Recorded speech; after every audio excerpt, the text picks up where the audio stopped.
Let's try this again.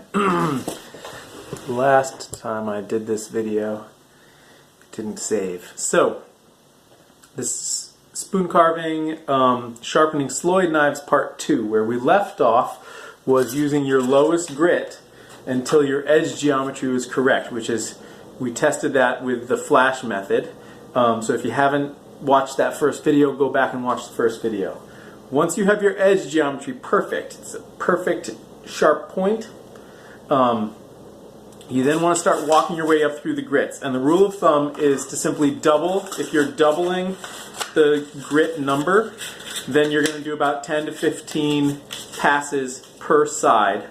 If you're making a bigger jump than doubling, if you're going, say, from 400 to 1200, you just need to do more passes, because it's about replacing the larger scratch marks with the finer scratch marks of the higher grit. So, same deal. You're going to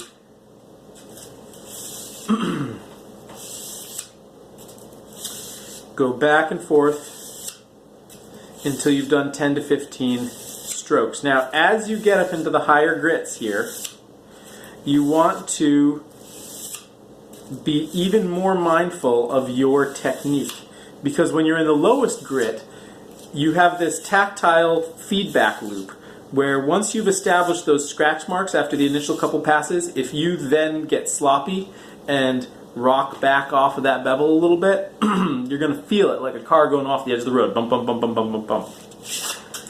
As you go up in grits, you're going to start losing that tactile feedback, because the scratch marks, the grits, are so smooth that you're not going to feel a big difference between being on the bevel and falling off the bevel slightly, because it'll just feel smooth either way. So you have to use your eyes to watch your technique and make sure that you're really clean each time. And again, make sure that you're paying attention as you get to the tip on either side of the knife, because that if you aren't paying attention to that tip and whether you're firmly engaged on it as you pass it over the sandpaper, you're not going to be, and you need that tip to be really sharp. So you shouldn't have gotten to this step until the tip was perfect anyways. So now it's just about doing those passes and walking your way up. Now I go up to 3000 grit sandpaper.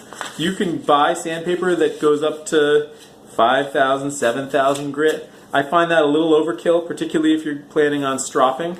And I find that 3000 grit is perfectly adequate level to sharpen to, and you'll get a good knife finish with that. That being said, stropping, which I'll cover in another video, does get you a finer edge, which does mean that certain things are easier and that the quality of the finish you're going to achieve is going to be smoother and cleaner. So, but no amount of stropping is going to make up for poor sharpening technique. Your sharpening has to be good, otherwise the stropping is just like putting gold leaf on a turd. Isn't there Gilla? What is it called? I forget. At any rate,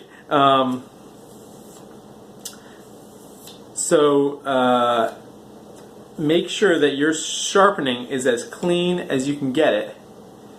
And once you've done all of those grits and you're up at your highest grit, you always want to put the sheath back on your knife before you put it down so you don't get any nicks, and then go wash your hands, because if you go and start immediately carving, you're going to get this dust all over the spoon that you're about to carve.